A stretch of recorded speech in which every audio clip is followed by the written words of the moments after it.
You are listening to Co-Create Your Life. In this podcast, we delve deep into the law of attraction, dispel common misconceptions, and give our listeners the tools they need to build a magical, purposeful existence in their everyday lives. Reclaim the creative power you already possess and join us at cocreationcoaching.org/create. That's cocreationcoaching.org/create. Welcome to Co-Create Your Life. This is episode 30, How Your Manifestations Are Affected by Your Choices. I am Brandon Oliveris. And I'm Christine Oliveris. And today we are talking about choices. It sounds like a weird topic, but I don't think it is. I mean, you'll see what I mean when we get there.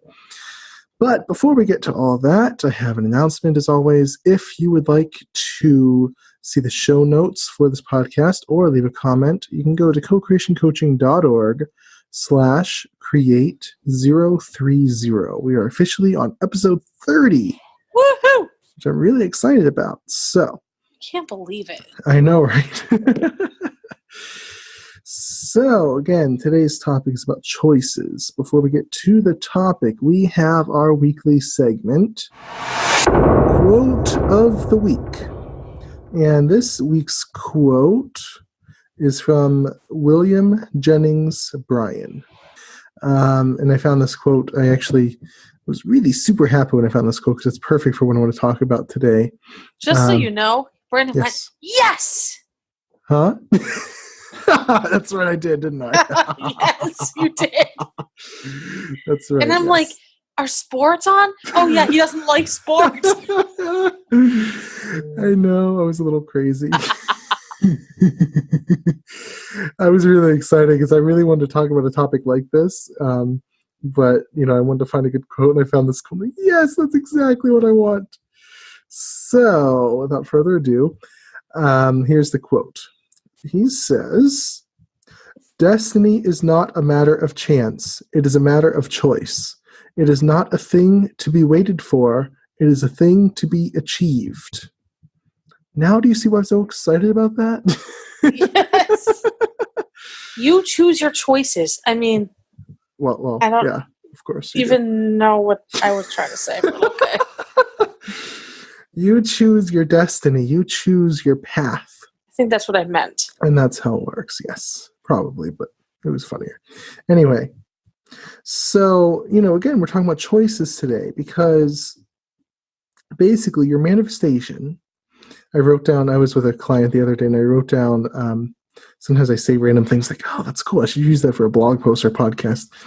And I wrote down something to the effect of manifestation is just a series of choices. And that's where this topic basically came from.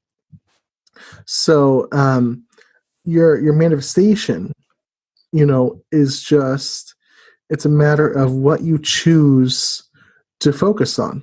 And so, as I've emphasized many, many times before, manifestation has to do with the inner reality. Okay, I just wrote a blog post, the LOA Deep Dive, the other day about the physical part of manifestation, the matter, the level of matter. And we talk about action a little bit, but the main thing I emphasized was that the material world, the physical component of manifestation, is all about receiving, not about doing, not about trying, not about struggling. It's about receiving. And it's actually an effect of the whole string of choices that led to that manifestation. And receiving, I know it sounds kind of corny, but it actually is very hard to do. It really is hard to do. People will say receive, and I'm trying. Well, there's no trying about it. You do it or you don't. Exactly. But the thing is, it's very hard to just let go and to actually receive. And when I used to be at prayer group like a long time ago, and we'd pray over people, sometimes we would say to them, receive, and that's not easy to do. I mean, and they would try, but I don't know how well they did. I mean, I'm sure they tried, but you can say it, but you have to really just let go and just receive it.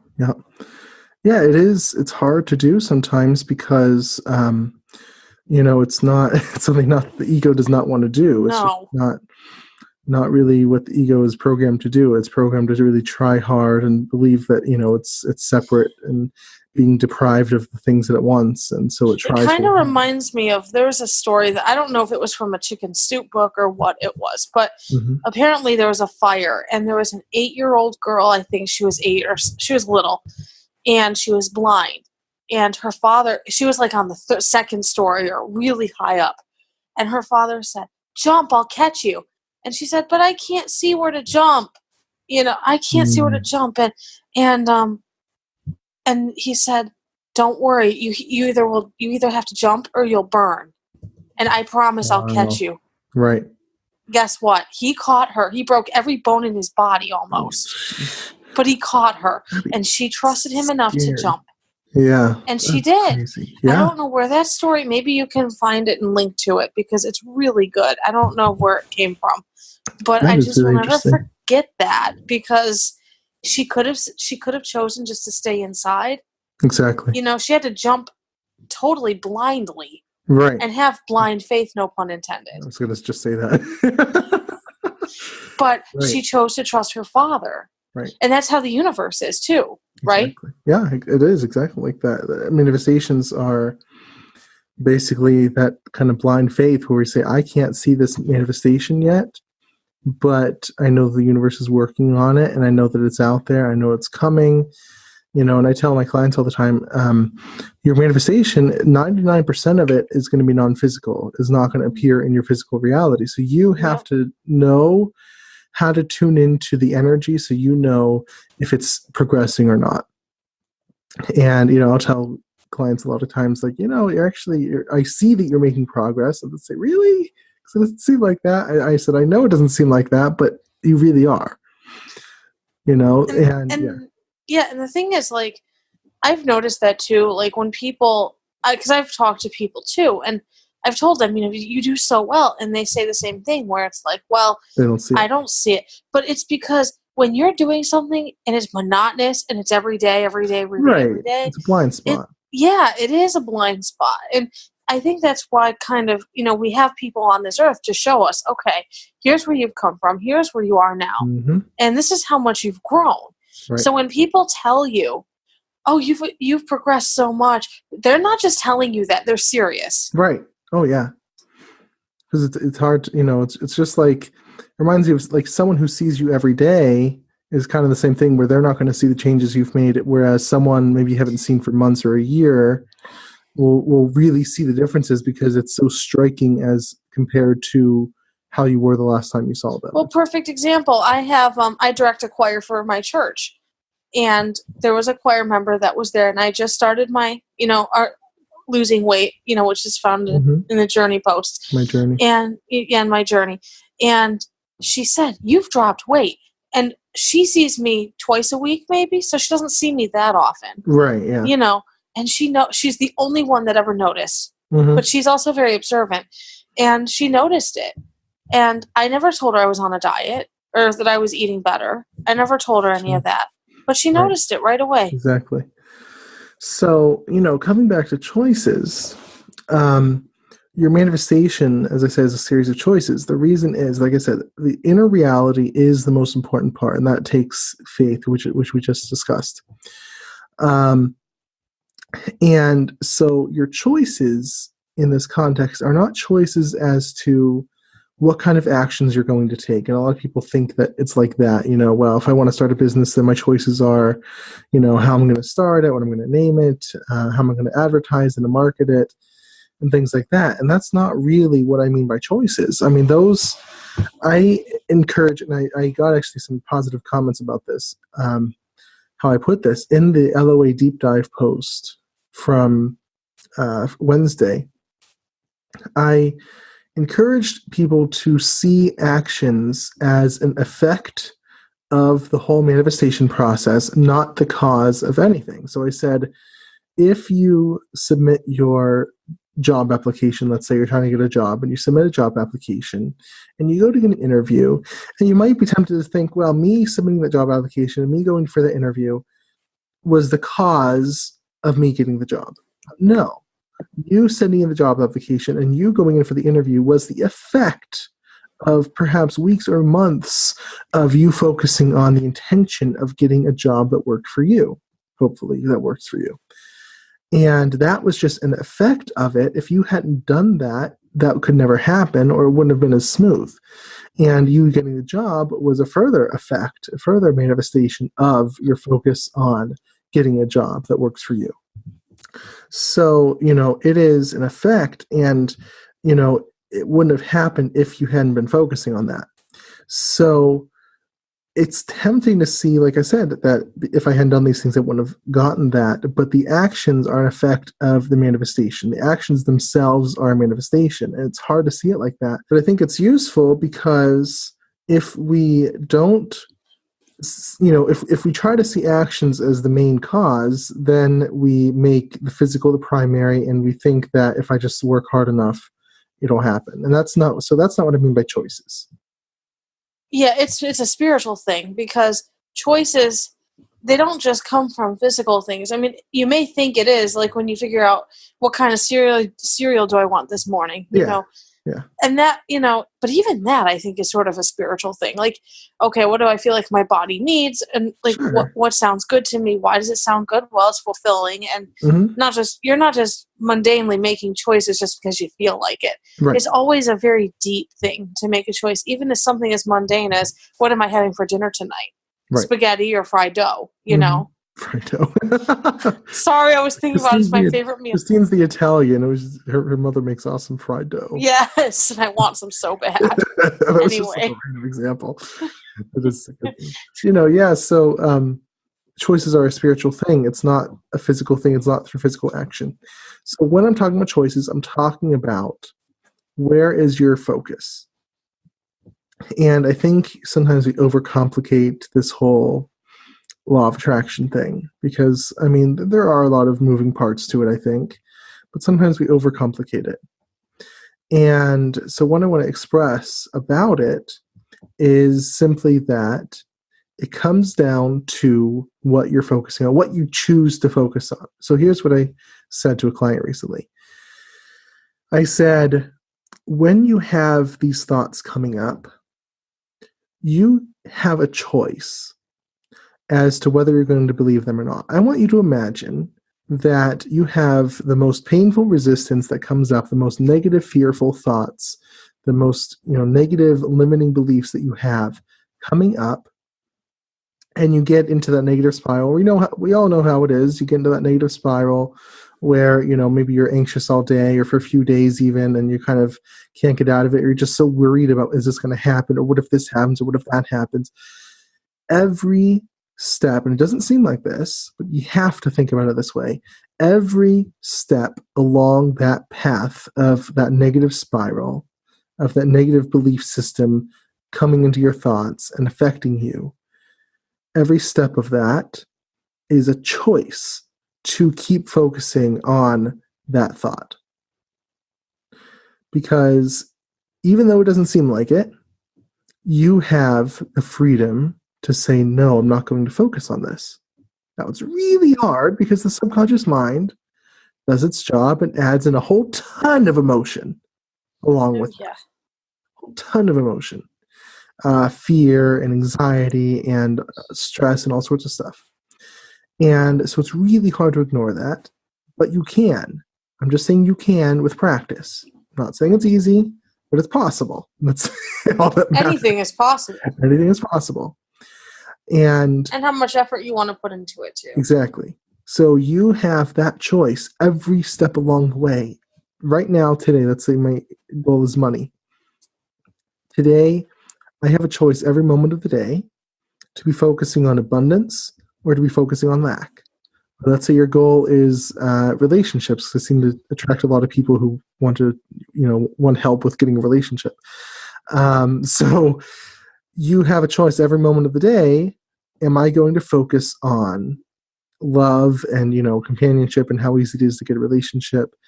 Or am I going to focus on being lonely and alone the rest of my life? Or, the fears that come up with that. Oh, I know so many people like that. It's or not even funny. Am I worthy of having a relationship? And you have a choice as to what you focus on. Maybe, I mentioned in one of my Journey posts that really health and weight loss is kind of the only area that I can think of where you have absolute 100% control physically, because, you know, it kind of depends on how much you eat and what you eat and that kind of stuff.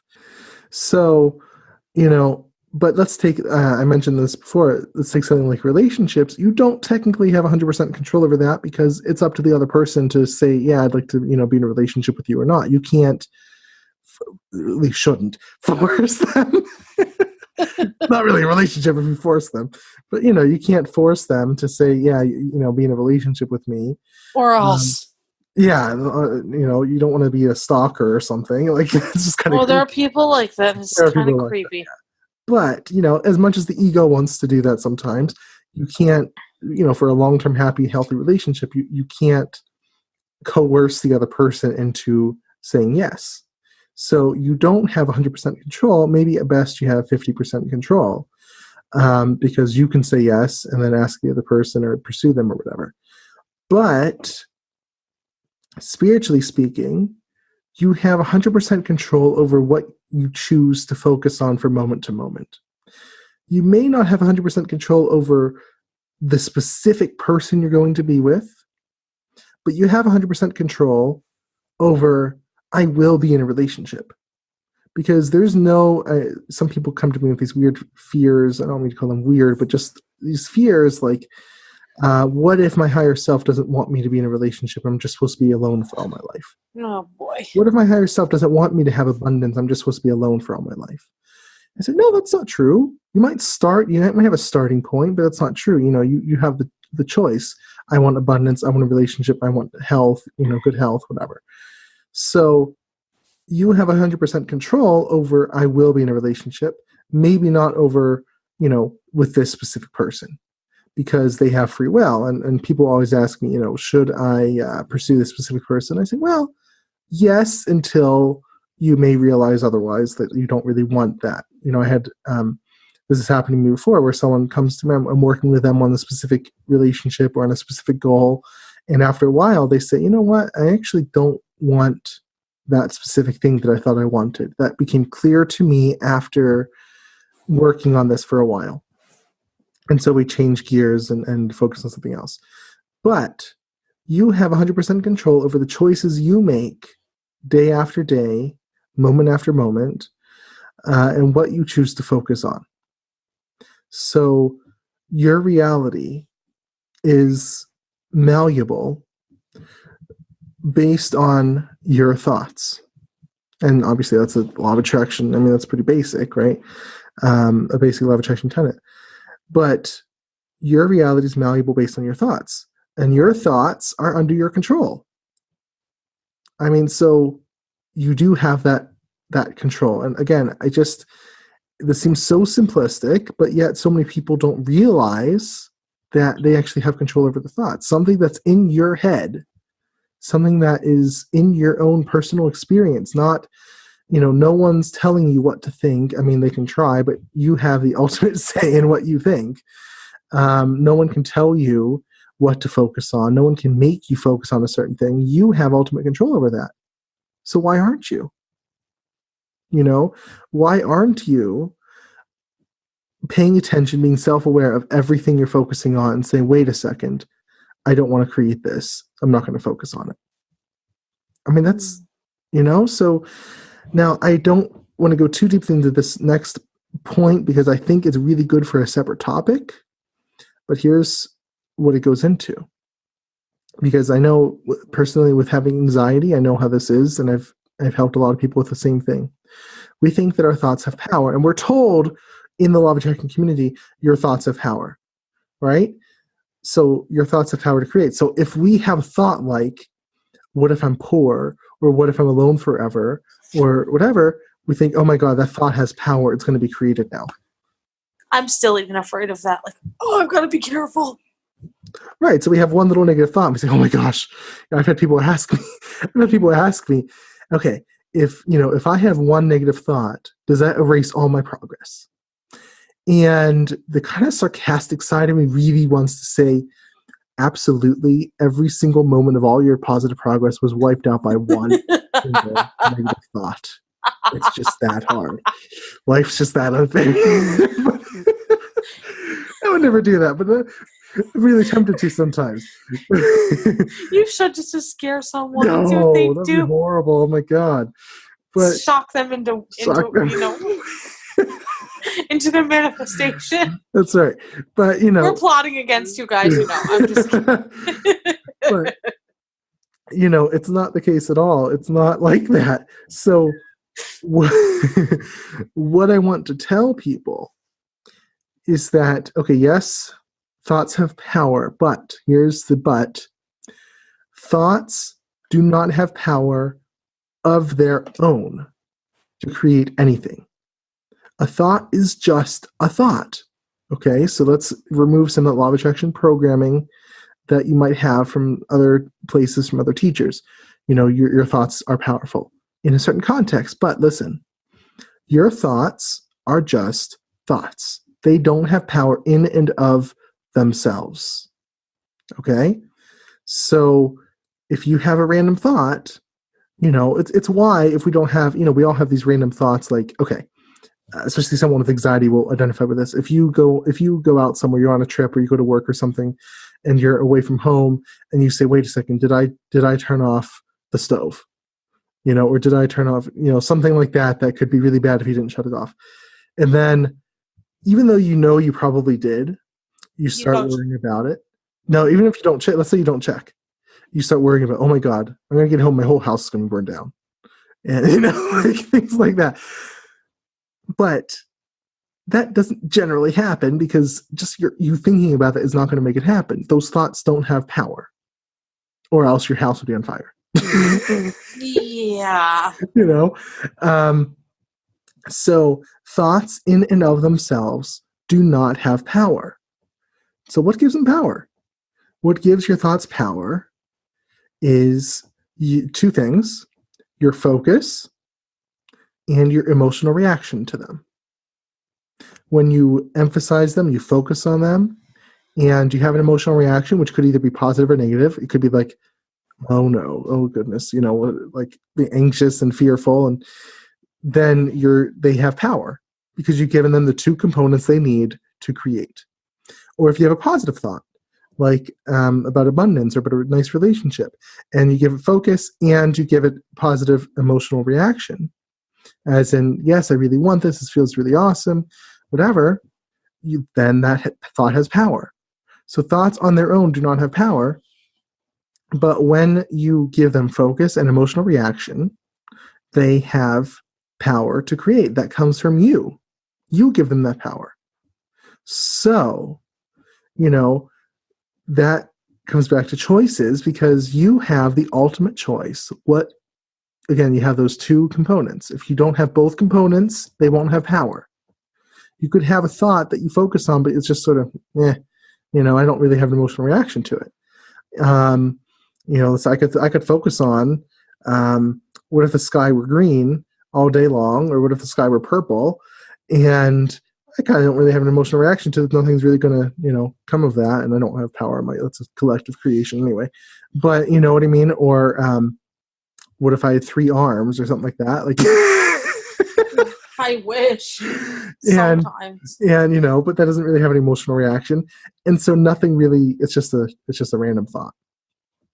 And so you have to have both components present. If I have, similarly, a fleeting thought that I have a strong emotional reaction to, but then just passes by and I don't really think of it again, that does not have power. It has maybe more power because of the emotional reaction than the other thought that, I didn't even focus on. It didn't have any emotional, or that I did focus on. It didn't have any emotional reaction. But it doesn't have enough power to create most times. You need both parts, focus and emotional reaction. So again, choices. If you give a thought, focus, and emotional reaction, who chooses to do that? You do. You do, yeah. And every step of that chain, every step of that, let's say, negative spiral, where you're going into this stressful, anxiety-ridden state, you have a choice, and you're making it by default, but you do have a choice to say, all right, this is a really scary thought. I'm going to focus on it. I'm going to give it tons of emotional reaction, and therefore it's going to have power to create. if I keep doing that. So what if you made the choice to say, hey, wait a second, I don't want this. I'm going to stop focusing on it, and I'm going to stop giving it my emotional reaction. Right? What if you did that? That's a choice. And if you did that, the thought would no longer have power to create. So we're kind of on the micro level here, and I want to bring it back to the macro, because when, basically thoughts make up the whole chain to your manifestation, right? One thought after another, after another, after another. You think, if you're not used to abundance and you think about abundance once, it's really hard to think about, right? Mm-hmm. If you do it a whole bunch of times, it gets easier and easier and easier. So you have these habits of thinking. But, if you have choice over one thought, you have choice over all of them. And if you have choice over all of them, you now have ultimate control over the whole chain of manifestation. If you want abundance, no one's holding it from you. I know some people might think that. It's a kind of negative thought that people might have, but guess what? No one is holding it from you.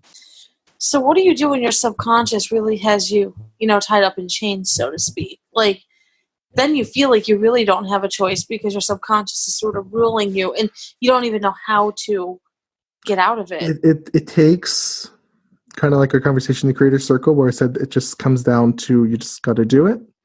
It just takes practice. And there are techniques you can use, like just mindfulness, or you can use the work of Byron Katie, or you can use whatever technique you feel like using. Or find someone to help you. Or NLP, or hey, get coaching with me. Yes. Sometimes that's needed. I think that's fastest to really get out of a negative spiral like that. Mm-hmm. But sometimes you just got to deal with it and, learn to say no to those thoughts. Yeah. Learn to remove. It could even just be a little bit. Okay, if I have, and I won't say specifics, but I've had thoughts before that have been absolutely terrifying, that have really possessed the majority of my day, just really nagging at me. Today? No. Just in general. Okay. In the past, I have. And it's taken me sometimes days, sometimes weeks, in the worst cases, sometimes months, to totally get over that thought. But what I had to do to ultimately get over it was little by little, remove a little of my emotional reaction, remove a little of my focus. And it got a little weaker. And then remove a little bit more. And they got a little weaker. And then remove a little bit more. I'm not telling you to do it all at once. I'm not telling you, if this thought really terrifies you, to all of a sudden just say, it's nothing. It's not a big deal.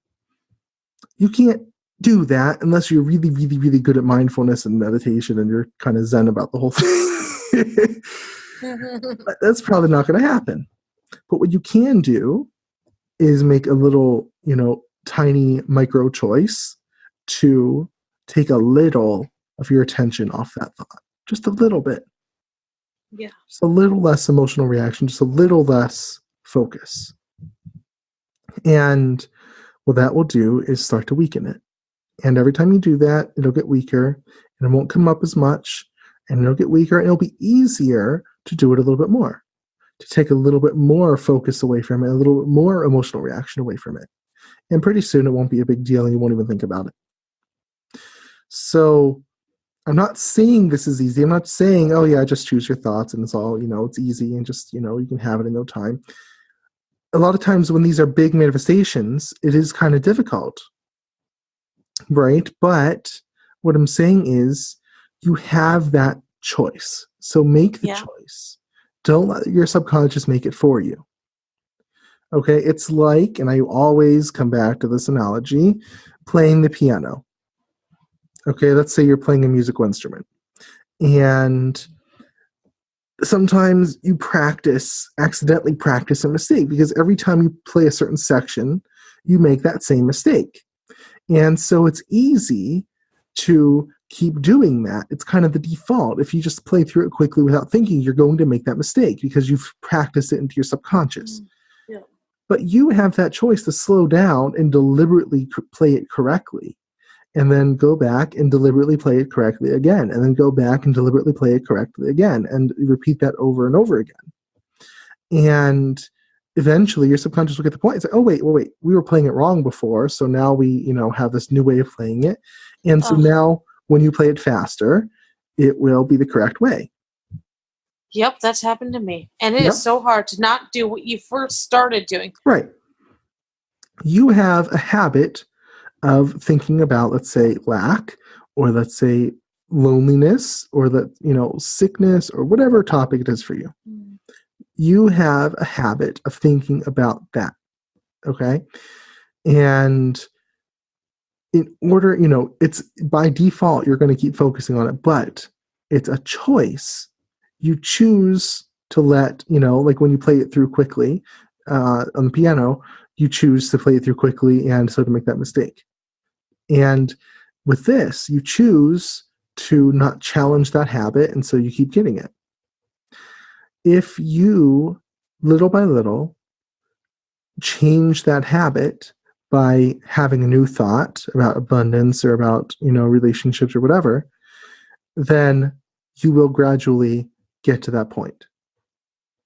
So if a manifestation is a series of thoughts, which it is, a series of powerful thoughts with focus and emotional reaction, which get bigger and bigger and easier to focus on every time you focus on them until they finally manifest. That's basically how the manifestation works, right?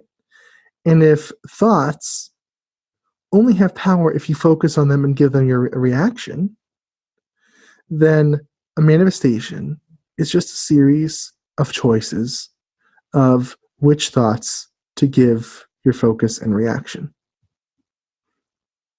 Right? I think that seems pretty simple. Mm-hmm. So you have that choice. Like I said, it's not easy. It's not something that you can just kind of do overnight. Trust me, I know it. I know how that is. But you have that choice. So it's your job, your responsibility to claim that those choices for yourself and say, I'm going to make the choices that will lead to what I want to create. You can't blame the universe. You can't blame the world. You can't blame others for you not having what you want to have. It's you are fully responsible for it. You have to make the correct choices to lead to that manifestation. So here's what I want you to do in closing.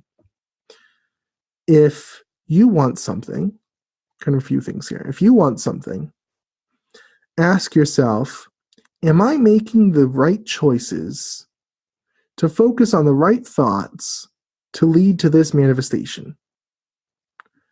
And be honest, because if you don't have it, the answer is no. Unless it's like just right there and it's going to come tomorrow or the next day or something, but if it's something you've been working on for a while and you don't have it yet, the answer is no. And so ask yourself this as you're going about your day. What I'm focusing on right now, do I want this thought to create for me? Do I want this thought to create more things like itself? If it's anxiety, then it's situations that cause anxiety. If it's fear, then situations that cause fear. If it's, lackfulness, then it's situations that cause lack or that make you feel lack. Or if it's abundance, it's situations that cause abundance. So is this thought something I want to create more like itself? To create in my reality for me?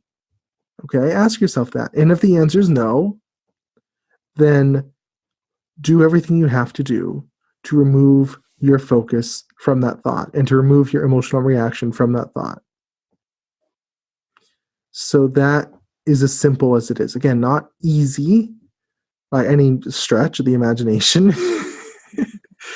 Not easy, but it's a series of choices. And if you tell yourself otherwise, you're lying to yourself. Yep. Right? Yep. So ask yourself those two things. Again, am I making the choices to focus on the right thoughts that will lead to this manifestation? And if you don't have it yet, the answer is no. And subsequently, do I want this thought to create in my reality more like itself? Yes or no? And if no, change it. If yes, go with it. It could be yes. If you're focused on something that's really awesome, great. That's the question. And if you're asking yourself that all the time, especially when you're feeling bad, when you're feeling negative, you should have an internal alarm system that says, hey, wait. I'm feeling fearful. I'm feeling anxious. I'm feeling bad. I'm feeling upset. Okay. Do I want to create this in my life? I'm not saying you'll be perfect at changing it right away. I'm not saying you'll ever, be perfect at changing it always, 100% of the time. But what I'm saying is if you have more self-awareness of it, you'll make the right choices more times than not. It's like, we're working on losing weight. And I noticed that just by being aware of what I'm eating and how many calories it has and what it adds up to, I make better choices because I say, wait a second, if I have that, that's like, a third of my calories gone or something like that. And I don't really it's not really worth it. Or maybe some days it is worth it and I cut it back in other places. But it's not even trying because just by being aware, it's not meaning I'm going to make 100% right choices, but I'm going to make right choices more times than not because I'm aware. So same thing here. If you're aware of your choices and you're aware of your inner state, you're self-aware of what you're feeling, what you're focusing on, you'll make right choices more times than not. And that's really all that matters. Sometimes you're going to get angry. Sometimes you're going to get upset. Sometimes you're going to be anxious. But you're going to make right choices more times than not. I'm not telling you not to have negative emotions. I'm just telling you to use your right to choose to create what you want to create in life. That's all. Yep. Right? So that's really all there is to it. And I hope that helps you to feel like you have more empowerment and more control to create what you want to create in your life. That's our goal. That's our goal. I do want to announce real quick that we have a free webinar coming up next week. It'll be next Saturday, October 14th. It's going to be held 8 p.m. Eastern. And I'm accepting registrations for that right now. So the webinar is called How to Start Succeeding at Your Big Manifestations. Or something like that. I don't know if I have it exactly correct. I like it. No, that's good. But that's what the webinar is called. So if you want to join that webinar and register for it, if you haven't already, you can head over to cocreationcoaching.org/big manifestations, all one word, and it'll take you over to the webinar registration page.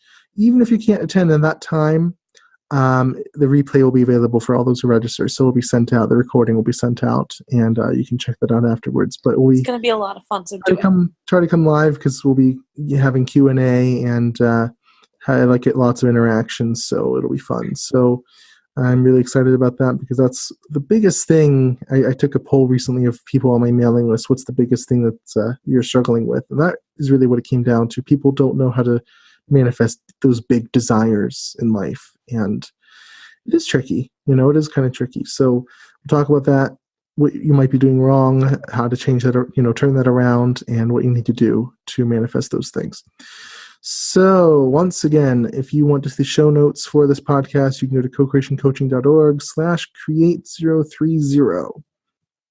And if you want to see this podcast on iTunes to rate or review us or subscribe, you can go to cocreationcoaching.org/create-iTunes.